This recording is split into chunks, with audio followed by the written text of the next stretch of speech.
सुप्रभात बच्चों। कल हमने पाठ कारतूस को छोड़ा था कि किस प्रकार जो वज़ीर अली है वो कंपनी के वकील का कत्ल करके वहाँ से फ़रार हो जाता है और अपने लोगों के साथ जो उसकी सेना में थे आज़मगढ़ की तरफ भाग जाता है। ठीक है, तो जो आज़मगढ़ के हुक्मरान यानी कि जो वहाँ के राजा थे और वज़ीर थे वो उसको हिफाजत के साथ यानी सुरक्षा के साथ घाघरा तक पहुँचा देते हैं। ठीक है, फिर वहाँ जाके ये फिर जंगलों में छिप जाता है। तो अभी हमने देखा कि जो कर्नल है और लेफ्टिनेंट है वो अपने खेमे में बैठकर अभी वज़ीर अली की बहादुरी के किस्सों पर डिस्कशन कर रहे हैं। ठीक है, चर्चा चल रही है उनके बीच में कि वो कौन था या वो कैसे अंग्रेज़ी सरकार के पीछे पड़ा हुआ था या उसने क्या क्या किया। अभी तो जो कर्नल है वो लेफ्टिनेंट को बता रहा है कि भाई वज़ीर अली कितनी बड़ी चीज़ है। तो हम आगे देखते हैं कि जब वो जंगलों में चला गया वज़ीर अली तो उसके बाद क्या होता है। अब हम अगला पेज शुरू करने जा रहे हैं, ध्यान से सुनो। लेफ्टिनेंट कहता है कि मगर वज़ीर अली की स्कीम क्या है। तो कर्नल कहता है स्कीम ये है कि किसी तरह नेपाल पहुंच जाए, अफ़गानी हमले का इंतज़ार करे, अपनी ताकत बढ़ाए, सादत अली को उसके पद से हटाकर खुद अवध पर कब्जा करे और अंग्रेज़ों को हिंदुस्तान से निकाल दे। यानी कि जब लेफ्टिनेंट ने पूछा भाई घाघरा तक तो वो पहुंच गया, अब वो जंगलों में छिपा हुआ है, तो अब वो करना क्या चाहता है। तो कर्नल ने उसको बताया उसका मेन मकसद तो है अंग्रेज़ों को हिंदुस्तान से निकालना। तो वो किसी तरह नेपाल पहुंचकर वहाँ पर छिपेगा, थोड़े दिन वहाँ छिपेगा और फिर अफ़गानिस्तान के हमले का इंतज़ार करेगा।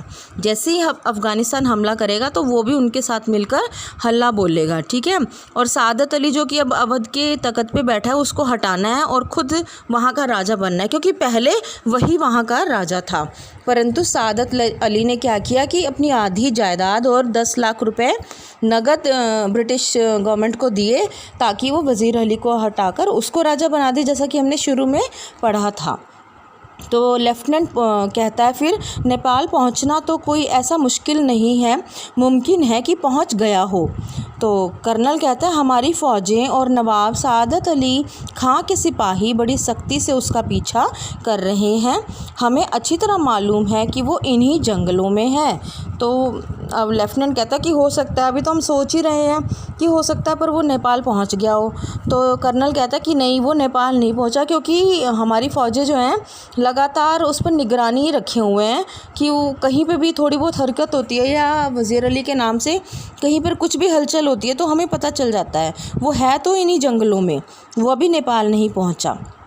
तो अभी ये दोनों सिर्फ वहाँ पे बातें कर रहे हैं, तभी एक सिपाही जो है इनके खेमे में दाखिल होता है। तो कर्नल उठकर मुझसे पूछता क्या हुआ, क्या बात है। तो जो गोरा सिपाही है वो कहता है कि दूर से गर्द उठती दिखाई दे रही है, यानी कि धूल उठती उसे दिखाई दे रही है दूर से। जो बाहर सिपाही तैनात थे खेमे के बाहर, उन्हें दूर से धूल उठती दिखाई दे रही थी, तो वो कर्नल को बताने के लिए आ गए। तो कर्नल कहता है सिपाहियों से कह दो कि तैयार रहें। सिपाही फिर वो सलाम करके चला जाता है। अब कर्नल को इस बात का अंदाज़ा था कि अगर वज़ीर अली यहीं कहीं है तो वो पक्का हम पर भी हमला करने आएगा या हमें मारने आएगा। तो उनको लगा कि जो दूर से धूल उठती दिखाई दे रही है तो इसका मतलब कोई ना कोई सेना जो है, कोई टुकड़ी है सेना की, वो चली आ रही है। तो कर्नल कहता है कि तुम अपने सिपाहियों को बोलो भाई तुम तैयार हो जाओ, शायद हमको हमला करना पड़े। तो लेफ्टिनेंट है जो खिड़की से बाहर देखने में मशरूफ़ था, गर्द तो ऐसी उड़ रही है जैसे कि पूरा एक काफ़िला चला आ रहा हो, मगर मुझे तो एक ही सवार नज़र आ रहा है। लेफ्टिनेंट ने जो खेमा था, जो तंबू लगा हुआ था, उसकी खिड़की से बाहर झांक कर देखा तो उसको भी लगा कि वाकई धूल तो ऐसी उड़ रही है जैसे पूरी एक सेना चली आ रही हो। परंतु हल्का हल्का सा जब उसमें से दिखने लगा तो सिर्फ एक ही घुड़सवार उन्हें नज़र आया कि जो उनके खेमे की तरफ आ रहा था। कर्नल खिड़की के पास जाकर हाँ एक ही सवार है, सरपट घोड़ा दौड़ाए चला आ रहा है। फिर लेफ्टिनेंट कहता और सीधा हमारी तरफ आता मालूम होता है। कर्नल ताली बजाकर सिपाही को बुलाता है। फिर कर्नल सिपाही से कहता है कि सिपाहियों से कहो इस सवार पर नज़र रखे कि ये किस तरफ जा रहा है। ठीक है, तो फिर लेफ्टिनेंट कहता है सुबह की तो कोई गुंजाइश ही नहीं, तेज़ी से इसी तरफ आ रहा है। टापू की आवाज़ बहुत करीब आकर रुक जाती है। लेफ्टिनेंट कहता कि इसमें तो कोई दो राय नहीं है, कोई शक करने वाली बात ही नहीं है, ये तो सीधा हमारे खेमे की तरफ आ रहा है। अभी ये लोग तंबू में अंदर खड़े खड़े बात कर रहे हैं बेटा, और फिर धीरे धीरे इनको ना घोड़ों के टापों की, घोड़े के चलने की आवाज़ सुनती है, और जो कि ऐसा लगता है कि इनके तंबू के बाहर ही आकर घोड़ा रुका है। ठीक है, तो उस पे से घोड़े से जो सवार है वो उतरता है बाहर। तो वो कहता है, जो बाहर सिपाही खड़े हैं उनको कहता है वो सवार कि मुझे कर्नल से मिलना है। तो गोरा सिपाही चिल्लाकर बहुत खूब।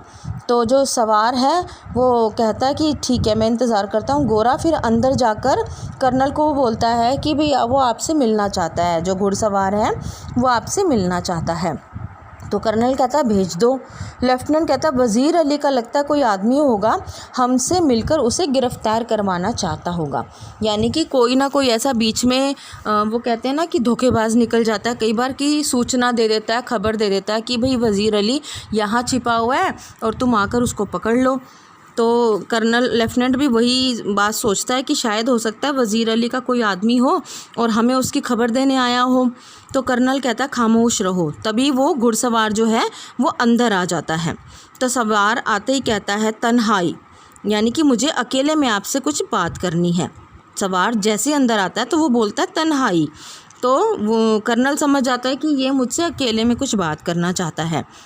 तो कर्नल कहता है साहब यहाँ कोई गैर आदमी नहीं है, आप राज़े दिल कह सकते हैं कि यहाँ पर कोई दूसरा नहीं है, क्योंकि कर्नल के पास तो सिर्फ एक लेफ्टिनेंट था और एक जो उनका सिपाही था वो तो बाहर ही चला गया था। तो भाई तुम मुझसे बात कर सकते हो, ये कोई दूसरा नहीं, ये मेरे अपने ही बंदे हैं। तो सवार फिर कहता कि दीवार हम गोश दारद तन्हाई। तो वो कहता है कि कर्नल जो है फिर लेफ्टिनेंट और सिपाही को इशारा करता है, दोनों बाहर चले जाते हैं। जब कर्नल और सवार खेमे में तन्हा रह जाते हैं तो ज़रा वक्फे के बाद चारों तरफ देखकर, ठीक है, अब ये है कि वो कहता है दीवार हम गोश दार्द तन्हाई, यानी कि जो दीवार है उसके भी कान होते हैं। तो जो मैं तुमसे बात करना चाहता हूँ वो मैं तन्हाई में ही बात करूँगा, अकेले में बात करूँगा। तब ये बात सुन के जो कर्नल है वो लेफ्टिनेंट को और सिपाही को दोनों को बाहर भेज देता है। और फिर जो वो सवार है, घुड़सवार है, वो चारों तरफ देखकर कहता है कि आपने इस मुकाम पर क्यों खेमा डाला है, कर्नल से पूछता है।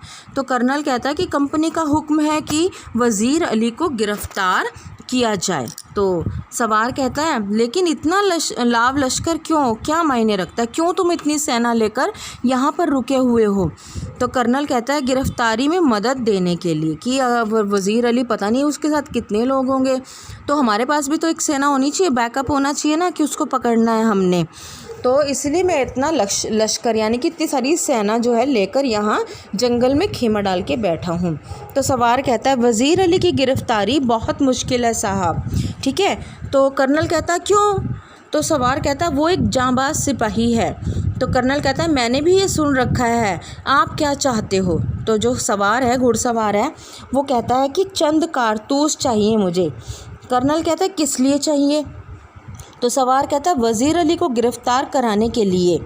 तो कर्नल समझ गया कि भाई ये भी हमारी साइड का ही बंदा है, ये हमारी तरफ का बंदा है। तो कोई बात नहीं, कर्नल उसको 10 कारतूस जो है दे देता है। ठीक है, तो उसको लगा भाई ये भी वज़ीर अली को गिरफ़्तार कराना चाहता तो इसकी मदद करनी चाहिए, तो इसलिए कर्नल उसको 10 कारतूस दे देता है। तो जो घुड़सवार है वो मुस्कुराते हुए उसको थैंक यू बोलता है, शुक्रिया बोलता है और जाने लगता है। ठीक है, वो खेमे से बाहर निकलने लगता है। तो कर्नल आपका नाम क्या है। कर्नल फिर उससे पूछ लेता है कि आपका नाम क्या है। तो घुड़सवार कहता है वज़ीर अली, आपने मुझे कारतूस दिए इसीलिए आपकी जान बख्शी करता हूँ। ये कहकर बाहर चला जाता है। टापों का शोर सुनाई देता है। कर्नल एक सन्नाटे में है, हक्का बक्का खड़ा है कि लेफ्टिनेंट अंदर आता है।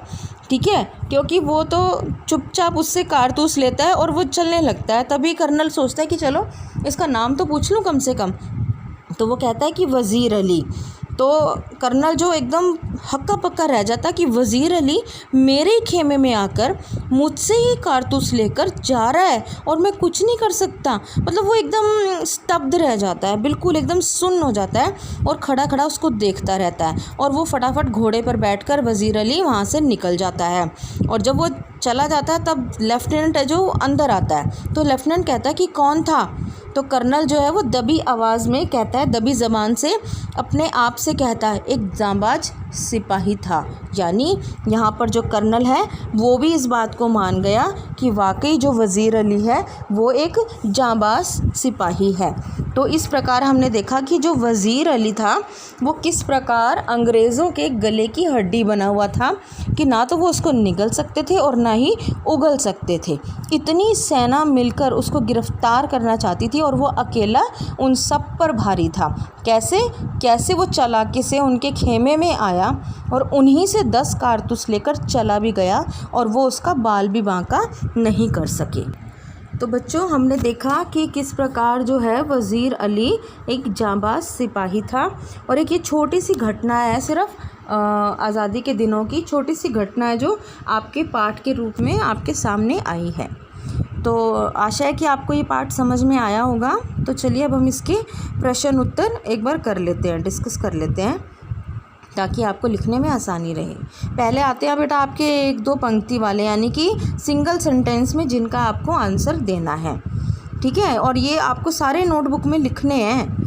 कर्नल कॉलिंज का खेमा जंगल में क्यों लगा था?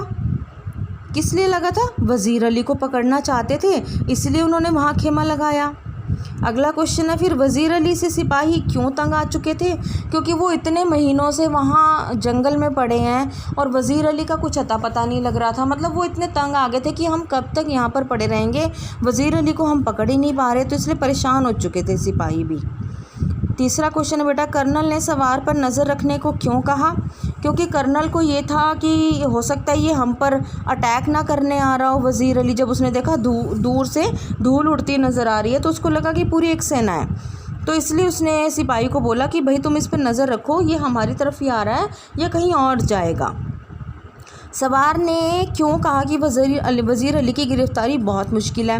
क्यों? क्योंकि वो खुद से ही तो था वज़ीर अली, वो खुद ही वज़ीर अली था और जो उसके सामने खड़े होकर उससे 10 कारतूस कितनी चालाकी से लेके गया, ठीक है। तो इसीलिए उसने कर्नल को बोला भाई तुम उसको गिरफ़्तार नहीं कर सकते, क्योंकि जब तुम उसको पहचानते ही नहीं हो, उसको तुमने देखा ही नहीं है, तुम पहचानते ही नहीं हो, तो तुम कैसे गिरफ़्तार करोगे उसको, ठीक है। तो फिर आते हैं बेटा आपके 25 से 30 शब्दों वाले क्वेश्चन आंसर्स। इसमें फिर अब देखो आप, तो ये आपका पहला इसमें क्वेश्चन है, वज़ीर अली के अफसाने सुनकर कर्नल को रॉबिन हुड की याद क्यों आ जाती है? क्योंकि जो रॉबिन हुड है वो भी वज़ीर अली की तरह ही जाबाज था और वो भी सबसे सामने से टक्कर ले लेता था और उसके भी ऐसे ही कारनामे थे जैसे कि वज़ीर अली के थे।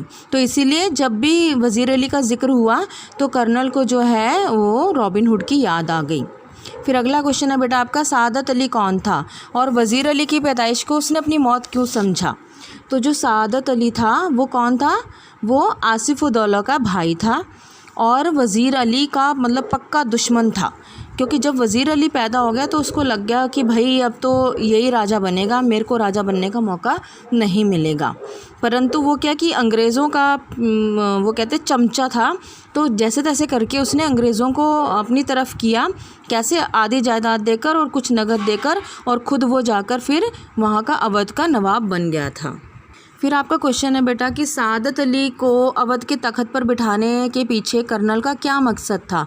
बिल्कुल साफ मकसद था। कर्नल ये चाहता था कि हमारा ही कोई बंदा जो है वो अवध का नवाब बने, ताकि वो अपनी मर्ज़ी से उससे अपने मन चाहे काम करवा सके। तो जो सआदत अली था वो ऐसा ही था कि वो ऐश पसंद आदमी था, तो वो जैसा ब्रिटिश गवर्नमेंट कहती थी वो उसी तरीके से रूल्स और रेगुलेशंस को फॉलो करता था और वैसे ही अपनी जनता से फॉलो करवाता था। यानी आप यूँ कह सकते हैं कि जो सआदत अली था वो कर्नल का या ईस्ट इंडिया कंपनी का पिट्ठू था, ठीक है। तो अगला आपका प्रश्न है, कंपनी के वकील का कत्ल करने के बाद वज़ीर अली ने अपनी हिफाजत कैसे की? तो वो जब उसके कंपनी के वकील का कत्ल करा तो फिर वो अपने कुछ लोगों को लेकर वहाँ से फ़रार हो गया था और कहाँ गया? वो आज़मगढ़ की तरफ गया। ठीक है। आज़मगढ़ जाकर फिर आज़मगढ़ के राजा थे जो, उन्होंने उनको सुरक्षा प्रदान की और घाघरा तक पहुंचा दिया, और उसके बाद फिर वो वहीं के जंगलों में ही कहीं रहने लगा, छिपकर रहने लगा और सही मौके की तलाश में रहा कि जैसे उसको मौका मिलेगा तो वो ईस्ट इंडिया कंपनी पर हमला बोल देगा। सवार के जाने के बाद कर्नल क्यों हक्का बक्का रह गया? ऑब्वियसली जब उसने सामने से 10 कारतूस अपने दुश्मन को दे दिए, और उसका जो दुश्मन यानी कि जो वज़ीर अली है वो इतना जाबाज था कि मतलब कर्नल के खेमे में घुसकर उसने उसी से 10 कारतूस उन्हीं को मारने के लिए हासिल किए। तो वो उसकी दिलेरी देखी, कर्नल ने उसकी दिलेरी देखकर वो हक्का बक्का रह गया, एकदम स्तब्ध रह गया था। फिर अगले क्वेश्चन है बेटा आपके 50 से 60 शब्दों में, यानी कि 5 नंबर के क्वेश्चन। और इसमें आप देखो आपके क्वेश्चन सारे इम्पॉर्टेंट हैं ये, लेकिन एक अलग से क्वेश्चन बनता है इसमें कि जो वज़ीर अली है उसके चरित्र की किन्हीं 3 विशेषताओं पे या उसकी चरित्र की विशेषताओं पे प्रकाश डालें, यानी कि आपको वज़ीर अली का कैरेक्टर स्केच लिखना होगा इसके अंदर। तो ये आपको खुद से बनाना पड़ेगा अब, और उसमें आप जैसे पॉइंट्स बनाकर लिख सकते हो, जैसे कि नंबर 1 की वज़ीर अली की निम्नलिखित चरित्र की विशेषताएं हैं, जैसे कि देशभक्त। तो देशभक्त आप हेडिंग डालिए, पहला पॉइंट आप देशभक्त करके लिख सकते हैं कि कैसे वो सच्चा देशभक्त था और हिंदुस्तान को गुलाम बनाने वाले अंग्रेज़ों से सख्त नफ़रत करता था, और हिंदुस्तान को आज़ाद कराने के लिए वो पूरी अपनी कोशिश कर रहा था, और कैसे कैसे उसने कंपनी के वकील का कत्ल किया। मतलब देशभक्ति का जहाँ जहाँ सबूत मिला वो आप पॉइंट्स यहाँ डाल सकते हो। फिर नंबर 2 पॉइंट बनाओगे, दूसरा पॉइंट आएगा वीर और साहसी। ठीक है, कैसे मतलब फिर यहाँ पर फिर से आप लिख सकते हो कि किस प्रकार उसने जो है साहस करके कर्नल से ही 10 कारतूस हासिल किए, उसी के खेमे में जाकर उसी से 10 कारतूस हासिल किए। ठीक है, और किस प्रकार वो अफ़गानिस्तान के राजा को मतलब सामने से ललकार रहा था कि भाई तुम हमला करो। ठीक है, फिर है कि 3rd पॉइंट आप लिख सकते हो उसमें कि अच्छा शासक था। ठीक है, जितनी देर वो राजा रहा अवध का, तो उसने मतलब वहाँ जो अवध में पूरे लोगों को के मन को इतना मजबूत बना दिया, इतना बदल दिया था कि अंग्रेज़ी सरकार की जो हुकूमत है वो वहाँ नहीं चल रही थी बिल्कुल भी, और वो लोगों का चहीता भी था। चाहे उसने 5 महीने ही वहाँ पर शासन किया था, परंतु वहाँ के जो लोगों को उसने ऐसा बना दिया कि अंग्रेज़ी मतलब सरकार वहाँ पे चाहकर भी उनसे कुछ काम नहीं करवा पा रही थी। तो यहाँ आप इस तरीके से आप लिख सकते हो, और एक आधा पॉइंट और आप इसमें ऐड कर सकते हो अगर इसका चरित्र चित्रण आता है। ठीक है, तो उसके बाद बेटा आपके आ जाते हैं ये 50 से 60 शब्दों वाले प्रश्न उत्तर हैं, और ये हमने सारे अभी चैप्टर में डिस्कस किए हैं। तो ये आप खुद से कोशिश करेंगे, खुद से बनाएंगे इनको आप। ठीक है, और फिर उसके बाद आते हैं आपके 2 जो हैं आशय स्पष्ट करो, जो कि हमने वही चैप्टर में डिस्कस करें। आपको कैसे लिखने हैं मैंने बताया, पहले प्रसंग लिखेंगे, फिर उसके बाद वो आप उसके बारे में लिखेंगे। ठीक है, और आप ये 5 जो 5 मार्क्स के क्वेश्चंस हैं ये आप खुद से बनाएंगे, 5 मार्क्स के अकॉर्डिंग ही लिखेंगे। ये नहीं कि 2-2 4-4 लाइनें लिखी और बात ख़त्म हो गई है। ठीक है, आपने 5 नंबर के हिसाब से इन आंसर्स को अटैम्प्ट करना है, आपने लिखना है अपनी नोटबुक में। लेट अस सी कि आप किस तरीके से, अभी मैं बता तो दूंगी आपको आंसर, बट फिर आप कैसे लिखोगे। आप तो एज इट इज़ लिख दोगे, आप अपनी तरफ से पॉइंट्स को बनाओ और इसको लिखने की कोशिश करो। ठीक है बच्चे, तो यहाँ पर आपका ये चैप्टर जो है कारतूस ख़त्म होता है। धन्यवाद।